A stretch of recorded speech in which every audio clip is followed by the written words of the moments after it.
TyePod, hosted by your friendly neighborhood PhD.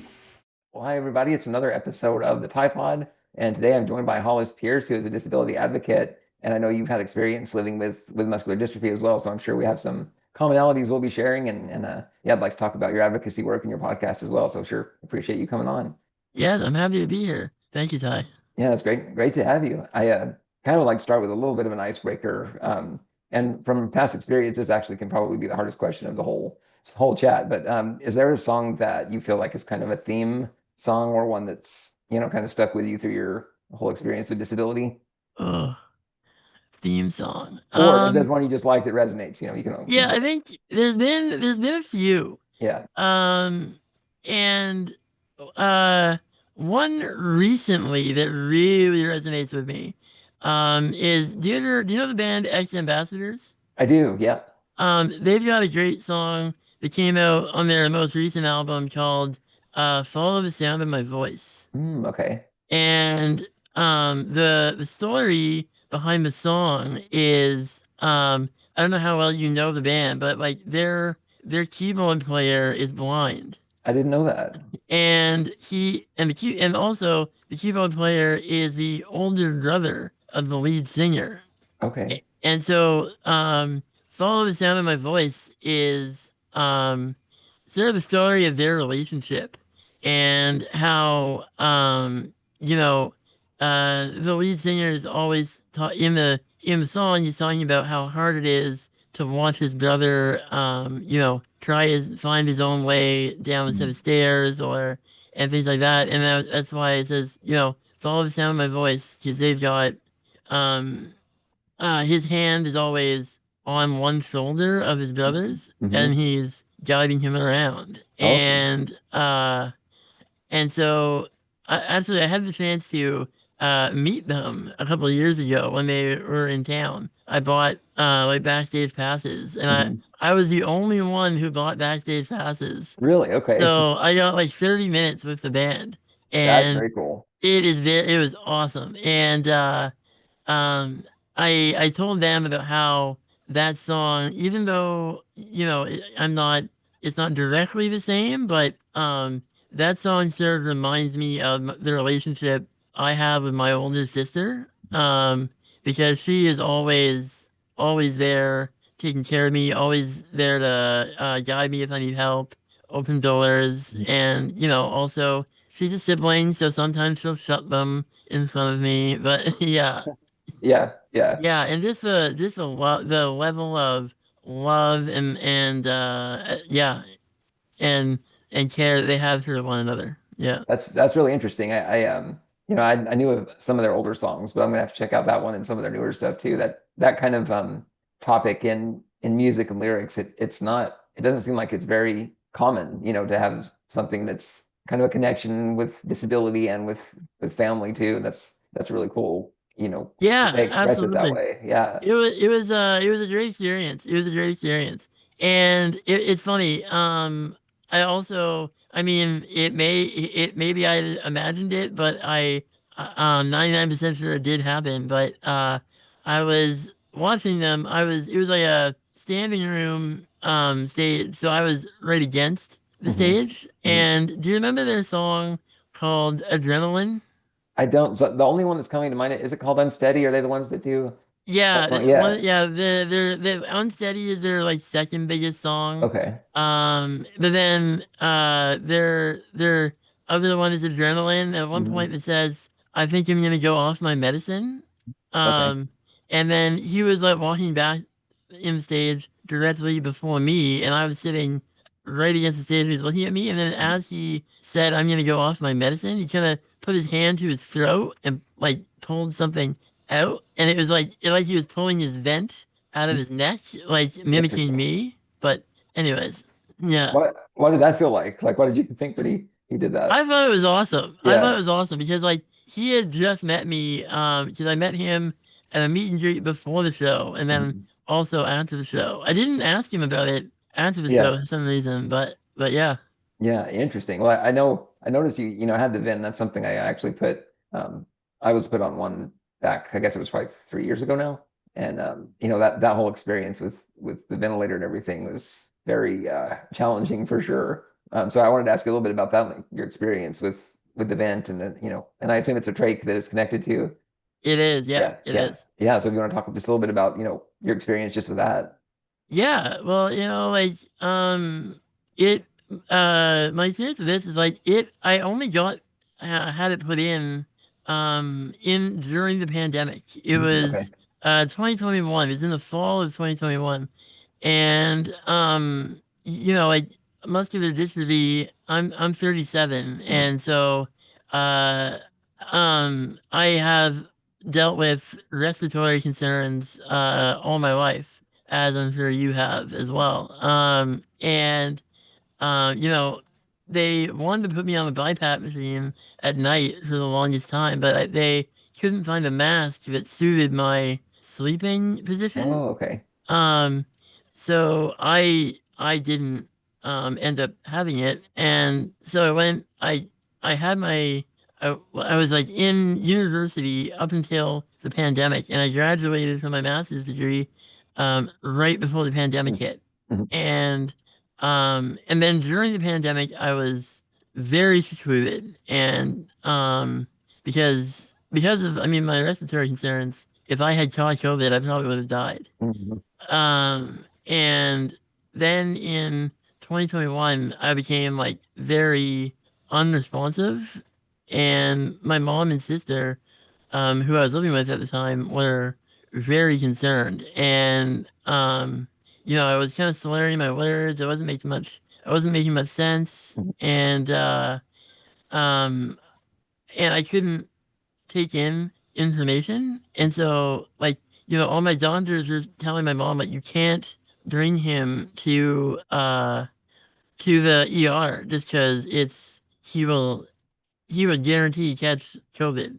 And but they got to the point where they needed to, because I was not really myself at all. And it turned out that what was happening was I had developed a um I was overdosing on CO2 because my chest muscles weren't strong enough to exhale all of the CO2 that I was producing. Mhm.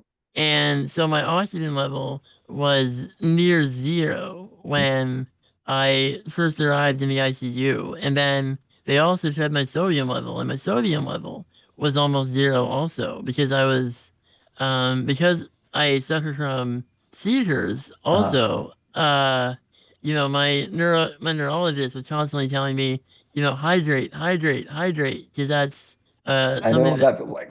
yeah, exactly. But what, I found the difficulty is when you're an adult with a disability, your doctors are not communicating with one another. And so they don't know that, oh, this doctor is recommending this, Right. but it might impact you on this side. Mhm. So he didn't tell me that, okay, yeah, you want to hydrate, but also you want to alter your sodium intake to accommodate that. Okay, interesting. I haven't had anyone tell me, on the sodium side to watch that and make sure it's okay. Yeah, absolutely. Because the more Yeah. you drink, right, Yeah. the more, I've only learned this now, but the more you drink, the more sodium you remove from your body. Mhm. Yeah. Well, that's making me want to, reemphasize going to water, making sure I stay hydrated with everything because that's been a thing for me, and obviously I think for a lot of the muscular dystrophy communities is, trying to balance that, thing of drinking enough, but then not so much that we're having to constantly, like run to the restroom or anything because of the time and everything involved. So yeah, that's interesting. Yeah, well, hydration is such a, like, being disabled is difficult. I'm sure you know, Ty. Yep. Like, you have to be concerned about how much you're drinking, but then you're concerned about, okay, am I gonna need to go to the bathroom Hmm. by this? And I if I do, what's that timing like? Where am I gonna be? Will the bathroom be accessible? Right. And yeah, And how long can I go and how far away can I, it, can I it get? Yeah, it's this constant thing of always having to plan and think ahead. And, there's so much involved with the mental side of that as well that it does. really I don't know, like conflicts with anything else that you're thinking about or wanting to do, right? Because it's always in the back of your mind. Yeah, absolutely. Yeah. Yeah, well Absolutely. that's interesting how many parallels there were in that in your story with the trach and everything because I had just gotten my PhD in 2019 right before the pandemic and I Oh, wow. actually went into ICU because of the CO2 like the same CO2 thing you're talking about, like and I think my oxygen was I want to say 64 or something when I ended up going to the ER and then ended up in ICU for about a month and that's where they did the trach and the ventilator and all of that. That was in the end of 21 and beginning of 22 that I had that done. And so, it's interesting the timing there for sure that you were going through almost the same kind of process.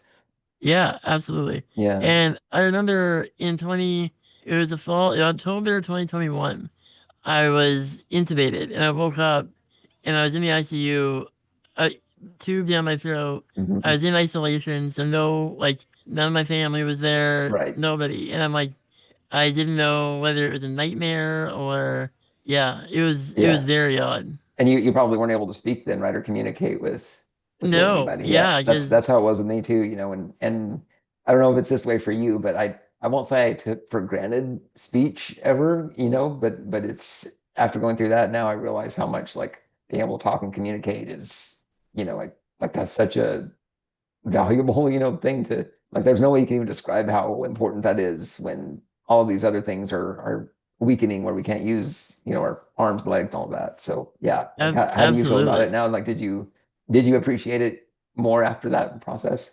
Oh, yeah, Yeah. absolutely. Yeah. Absolutely. And I was intubated for like a month and a half. Okay. And so the nurses were communicating with me by um taking my cell phone and starting to type uh Oh, okay. words and sort of being like, okay, does what you want to say start with this? Mm. And yeah. How And long, like, did they start doing that right away, or how long did it take to sort of establish that I think it communication? sort of like took about a week and a half, maybe, or a Okay. couple of days. Yeah, yeah. Yeah. Yeah. Because I mean, the first few days, I was very groggy Mhm. and not able to communicate or know what I needed anyway. And and then so once I was able to do that, then that process developed. Okay. And then one day an RT came in my room. Sorry for listeners. I mean, a respiratory therapist came in Right. my room, and she said to me, "Okay, Hollis, we're gonna get you talking today." I'm like, "What?" Okay. In my mind, Ty, I was never going to talk again. Yeah, I felt that way. And they hadn't talked to me about whether or not I would talk again Yeah. before then. And so they put down the cuff of my trach, Hmm. so the thing that stopped air from getting to my vocal cords. And so they said, okay, talk. And it was very weird because I almost forgot how to talk. I was like, hello. Yeah. And um, they had to remind me, like, okay, Hollis, you can only talk when you're exhaling. And I'm like, oh, yeah, Yeah. I was just so happy and excited that I Yeah. was talking And having to again. like retrain yourself, like how to do it, basically. Yeah, Yeah. exactly. Yeah. And now I don't know what your policy on your show about cursing is, Ty. It's free for all. Yeah. Just Excellent. Because when I they did that, they let me talk at 11 a.m. and then 11 a.m. to 11 p.m. every second sentence was, "This is fucking awesome." just like were you yelling it basically Yeah, or yeah. basically. Yeah. Yeah. Yeah. I know what you mean there. And so like did they put I see you have a speech valve there. Like did they put that in initially when you were first like talking or were they like what was their process for getting you to relearn how to do that, how to communicate? Yeah, well, like you say, the speaking valve is Yeah. that green thing just below my Yep. chin. So they explained to me how it lets air in, but it doesn't let air out, Hmm. and it forces air to go through my vocal cords so I can talk. Right. And I it um it was they put that in and then they put down my cuff Right. and then that was the process. Yeah. Right. And every day basically you have to have that put in, right? Like what's your like daily thing with it now? Like do you have the cuff that's still inflated like at night or did you have that part removed? What's going on with that now?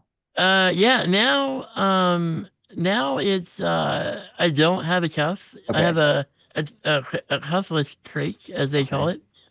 So the good thing about it is that it comes in and out of my neck very easily. So like Hmm. when they need to change it every 3 to 4 months, Hmm. it's just a in and out process. Okay.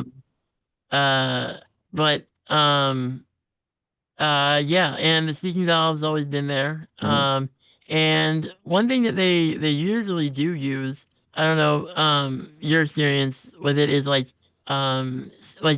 interior suction, Hmm. like have a suction that goes in your throat and Right. then comes out, and that is like super effective to pull To clear things everything out. Yeah. out of your neck or out of Yeah. your lungs. And I found that they couldn't do that with me because I Mm. couldn't get my neck and my head to a good position.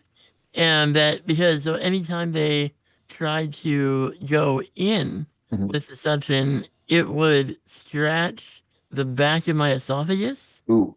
and make it bleed. Oh So, wow. Okay. That's anytime they would suck out, it would be, whatever mucus they were looking at, but yeah. also blood. Right. And that's Eh, definitely not something you want going on. no, no. And so luckily, I still have the ability to get whatever is needed, Yeah. um, uh, out of my lungs into my mouth, and then they will just use a regular yonker to suck it out. Right. Okay. Is there like any kind of backup plan or alternative that you're considering to help you clear that if that doesn't work?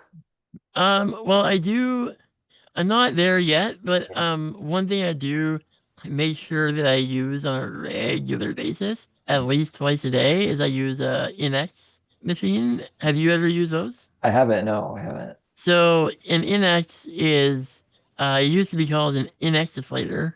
Now it's called a cough assist. Hmm. And so basically it's like a two-way vacuum.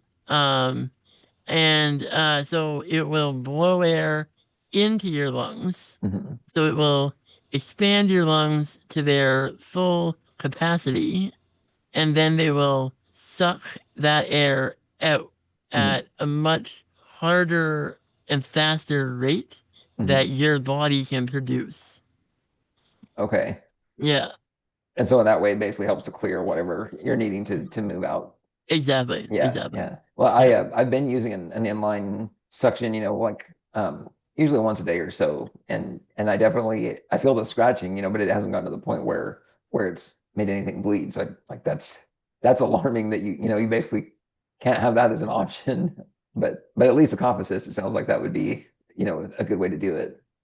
Yeah, absolutely, Yeah. absolutely. Yeah. And so like the timing dynamic of when you were intubated, when they put the trach in and everything, like how was that? Was it over a few weeks that they did that? And did they ask you to do the tracheostomy? Was that like a decision you made or what was that like? Yeah, so what happened was I was intubated Uh-huh. for about a month. And once I had sort of finally stabilized, Hmm. the doctor came in my room and sort of asked me if sort of said to me, okay, we are ready to pull the tube out Hmm. now. And once we pull that out, we're presented with two options. And those two options that were presented to me were tracheostomy, where I can still, breathe with a very well and have a good long life. Hmm. And but I will live in a more structured facility because I'm now so dependent on nursing care. So I now live in a complex medical facility.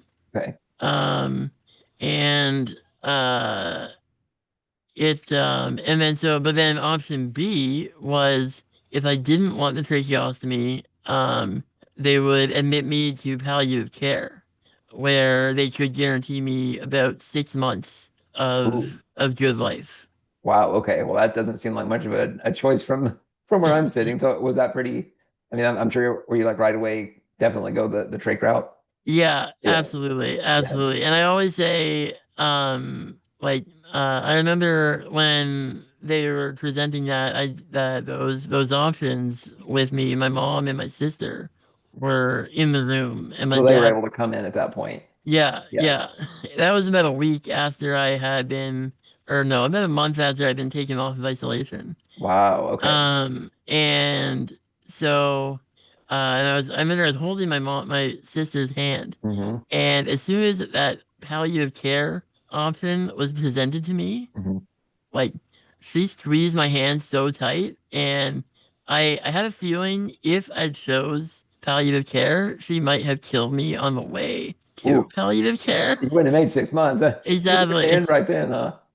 Yeah, Yeah. Yeah. but yeah, but you're right. It was not. There's no that option was not an option. Yeah. And like you have a PhD. I had just graduated from my master's degree. I was Hmm. still considering more education Yeah. at the time. And I actually did apply for a PhD. I think luckily I did not get in. Mm-hmm. Just because I don't know that I could handle that amount of stress. It's a lot. I mean, burnout, and obviously, when you have muscular dystrophy, I mean, that's its own full-time job. And so you stack, graduate study on top of that. It's a lot. Yeah, absolutely. Well, and my experience with my master's degree, I had a couple spurts where I didn't know whether or not I'd complete it. What And subject was it in? I have my master's in history Okay, nice, with nice. a specialization in digital humanities. Interesting. Wow, that's a really fascinating like area of study. I haven't heard of the second part of it there before. That's interesting. Yeah, it's a fairly new study, a Yeah. field of studies, and it's sort of like anybody that doesn't know about it or like sort of has a weird look in their on their Mm-hmm. face when I say that. They're like, Yeah. what is that really? Yeah, And yeah. what and so that is what that is like studying the impact of the digital world on the study of humanities. Ooh, that's actually really intriguing. Yeah, and so like how you can use digital tools to do more efficient research when Okay. when you're going through a pile of journal articles, Uh-huh. the digital tools that allow you to sort of summarize them, and whether that's through, word mapping or topic modeling or Yeah. yeah, Definitely a connection to AI then going on with that kind of process. a bit, yeah, a Yeah. bit, yeah, yeah. Yeah. But that's fascinating. So do you still have that as kind of a part of your daily life and everything, even though you're not, like going full into academia? Like, is that still part of what you do, basically? Well, I would say academia is, yeah, Yeah, yeah. absolutely. I love academia. I still am a member of I went, I don't know if you've heard of it, but I went to Carleton University in Ottawa. Yeah. It's like Ottawa's other major university. Because their main one is Ottawa U, and then Okay. there's also Carleton. And I'm still a member of their university, their disability research group, and Okay. so So we, they have a specialized research group involved with disability there. yeah, so like there's a number of professors that sort of help run it, and Hmm. so I they are one of them was a historian, used to be the chair of the history department, Hmm. and then another one was an engineer Okay. professor. Yeah. Nice. Well, that's really, helpful, I would imagine, to have people in that space actually actively looking at disability research. And I mean that there's not many, from my experience, many universities that have something that kind of focuses on that area as much. Yeah, yeah. Well, I mean, it was more like an extracurricular type of Okay. thing. And then they also have a BA in disability studies as well. Okay. Yeah. And Interesting. when I first started, you could only specialize in digital humanities. I Hmm. mean, in disability studies. And but now you can get a BA in disability studies. Hmm. Yeah. And I actually like when I was doing my master's degree, I had the fortunate opportunity of guest lecturing in disability studies class. Hmm. Yeah. What was that experience like? I loved it. Yeah. And I really am passionate about teaching, and I've always sort of thought that I would one day become a university professor, but Hmm. that just wasn't you know, uh first of all, those positions are almost impossible to get into That is true. now Hmm. with all these tenureships and things like that. And so I do still do a lot of guest lecturing. I was going to ask you, that's something that you try to still do time to time. I do, yeah, Yeah. I do. And I find it's really good for students to be aware that like I find I face a lot of ableism. I Right. don't know about you, Oh, but yes. Yep. yeah, and so when you're in university with a physical disability, I think that a lot of people are just sort of like, oh, they're just letting you go by kind of thing. Yeah. Yeah. And Um, almost like there's nothing else that we can really do. So like we're just there, like, like doing something like cerebral or whatever. exactly, just to fill our time. Right. Right. Yeah, Well, what but has the response been of, the classes you've talked to? Like, do you get questions where you can kind of address that or talk about it? yeah, I think not so much in my guest lecturing so Hmm. far, but I've had I sort of thought about the best way of going about describing that. And I thought to myself, okay, well, maybe that's what I want podcasting to be about. And so that's why I sort of made my own podcast. And I sort of started podcasting about living life with a disability and in the modern world and what's that like and how I like to see disability from the social model perspective in Yeah. that yes, I do have a disability, but if the environment around me is more accessible, it really sort of is a lot more enabling Hmm. than it would be without that environment around me.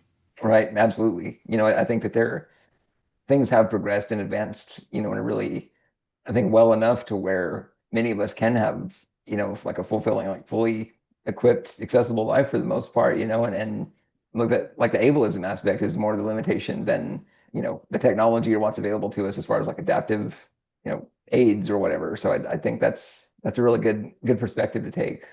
And so Yeah, like was that the inspiration for that I noticed it's called 21st century disability. Like is that kind of where that came from?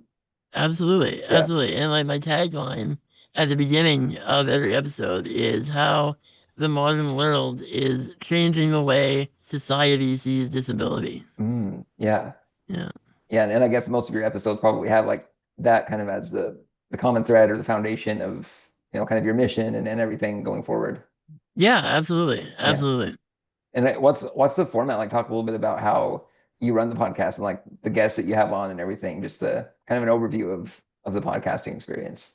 Yeah, well, I started out as I mentioned to you earlier before we Hmm. started that I when I first started the podcast, I think it was sort of I envisioned it as a way of an alternative to lecturing. Mm. So I wanted to talk about and teach about things that I was passionate about Mhm. and um and how uh um whether that be ableism or how living life with disability is as you said, is a full-time job. Right. And sometimes you have events coming up, and it turns out an hour before that you have a competition and you Right. can't go. And see, And that's something I think most people don't think about. Like it's, well, maybe the day of or I get sick or something, but it literally can be 30 minutes to an hour before something, is scheduled and there's some kind of complication or interruption. yeah, absolutely, Yeah. absolutely. Yeah. Yeah. And so, yeah, but like my podcast started out like that. Uh-huh. And my family started talking to me about it and they were loving it, but they sort of said to me, Hollis, your um your podcast is great, but we are sick of hearing radio Hollis talk. Mm. Because I sort of when I was speaking, I was sort of changing my voice into, a radio DJ host Okay. or a guest lecturing host that I envisioned myself being. Hmm. And so they said, like people want to connect with you and Yeah. not radio hosts. And so um it was very funny because um one of my best friends, Sandy, he has a PhD Mm. and he and I met in graduate school.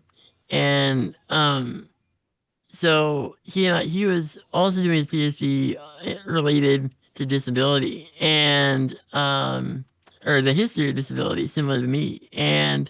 Um and so then we started working on the podcast together, and he was like my editor, so to speak. And Mhm. he was thinking that those monologue episodes were really good, Mhm. and I was very much like, uh, I don't know, like I always thought, oh well, I was putting too much value in his opinion, not Mhm. Sandy. Don't even know he's listening to this in a month or two when this airs. But Sandy, you're awesome. But as my family pointed out, you're not always right.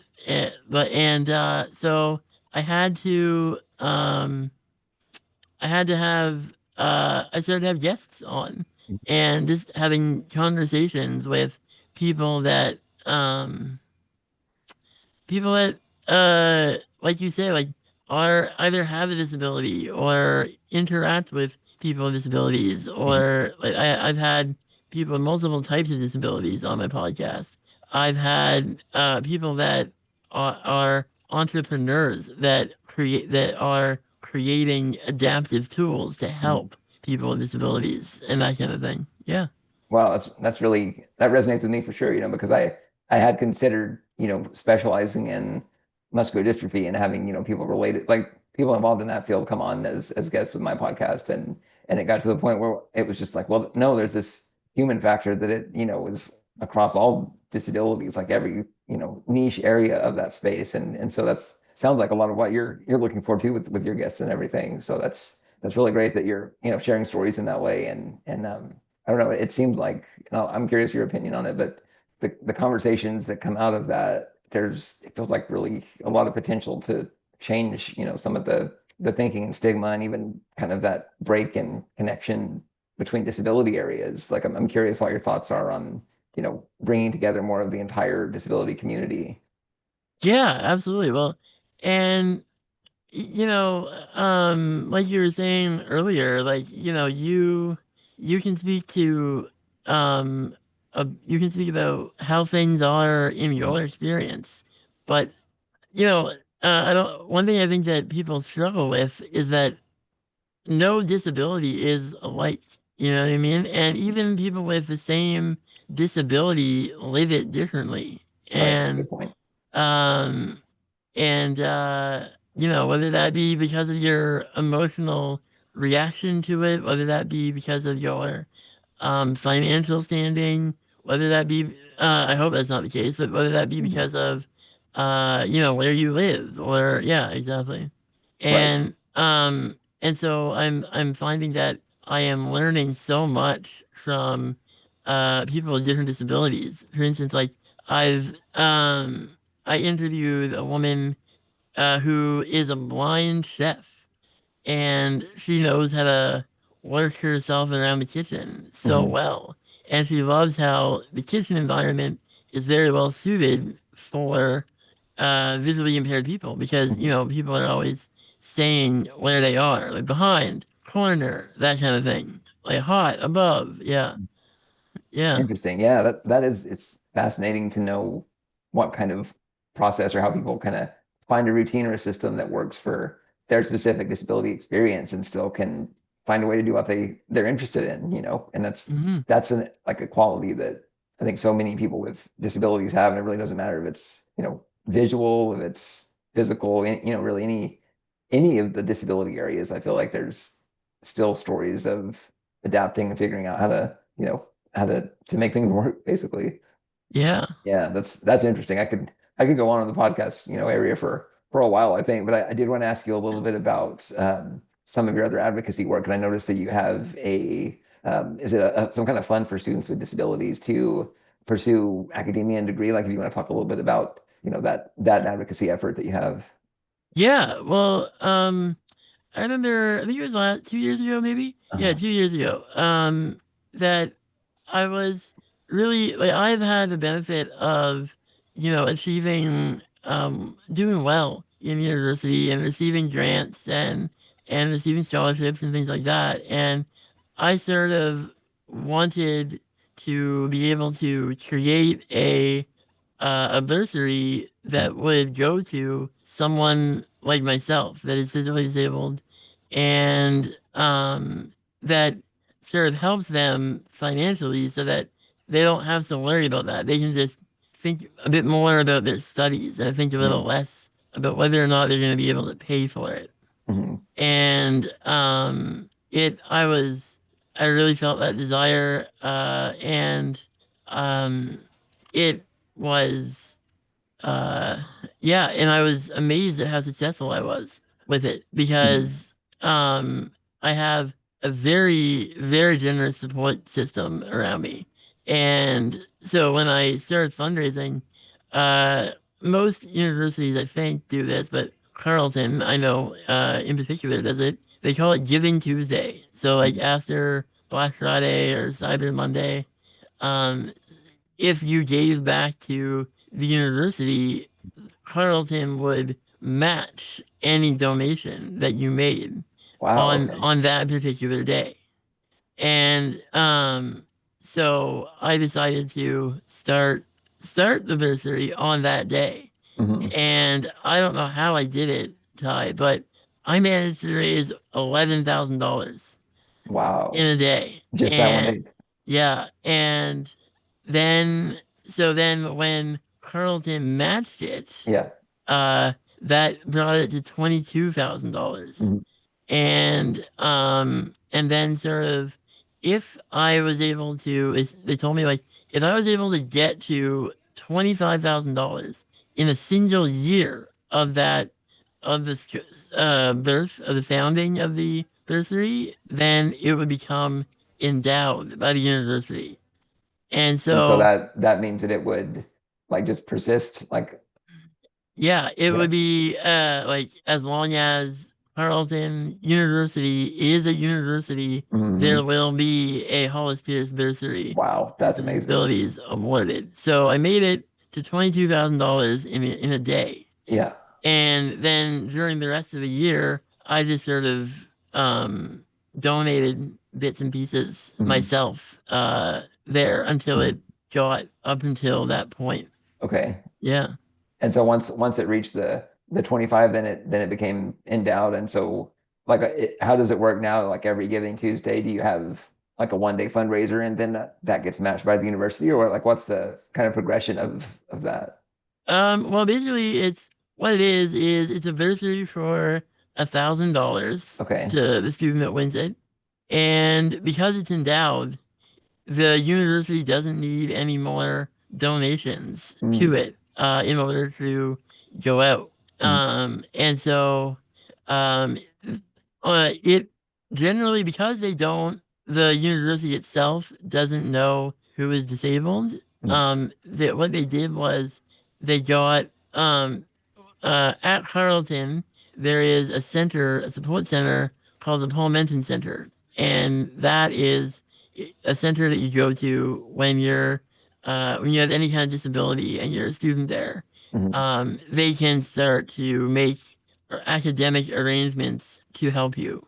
Okay. So, for instance, when I was there, they would give me extra time for papers or Right. expanded hours for exams That or sounds like some of the accessibility resource centers here. That's what it was called at my university, that gives you that kind of extra time and things like that. exactly, Yeah. exactly. And so um, the university sort of put it on them to award instead of so that they know that whoever was giving it was given to would be Okay. awarded. And what does the funding like go towards? Is there some flexibility in what it can be used for, or is it specifically tuition or It's basically a bursary. okay. Yeah, I think it's just tuition. Yeah, Okay. Okay. Well, yeah, that's definitely a major need I know because obviously like within the disability community often there's expenses of travel or hiring other outside care to come in and help so it's every little bit makes a big difference I think. yeah. Absolutely. Yeah. Well, that's Yeah, really cool that you initiated that and that it has become something that's going to continually be adding to helping people with disabilities in the academic world. I mean that's really a passion area for me as well, just making that an option or an opportunity for people that want to go into that area. So that's absolutely. really interesting. I definitely look forward to sharing that information too with everybody that's in the audience. Yeah, I appreciate it. Yeah. Well, I know we could go probably several different areas, and I maybe even we have room for a second episode at some point too. But I sure appreciate all the time, Hollis, and for people that want to connect or follow or see what you're doing with the podcast and everything. Like, is Instagram kind of the place to go, or a website, or where do you direct people? Yeah, I've got a lot of different options. You can either follow Instagram at Hollis Peirce, Hollis, and then Pierce is Peirce. Hmm. And also my podcast handle is at 21st Century Disability, so 21ST Century Disability. And then also 21stcenturydisability.com. Okay. And then the podcasts are all listed on the website, and then I guess they're available on some of the regular platforms. Yeah, they're available. My first seasons are available in audio format Mhm. only on anywhere you get your podcasts. Mhm. But this year I'm also expanding to YouTube, so that will be coming shortly. Okay, that sounds good. Well, YouTube's an interesting place. I definitely have, learned how to do some of that, and it's kind of nice to have that visual component. Yeah, Yeah. definitely. Yeah, well, I sure appreciate it, Hollis, and definitely look forward to visiting more with you in the future. And thanks again for being on. Yeah, thanks for having me, Ty. Yeah, definitely.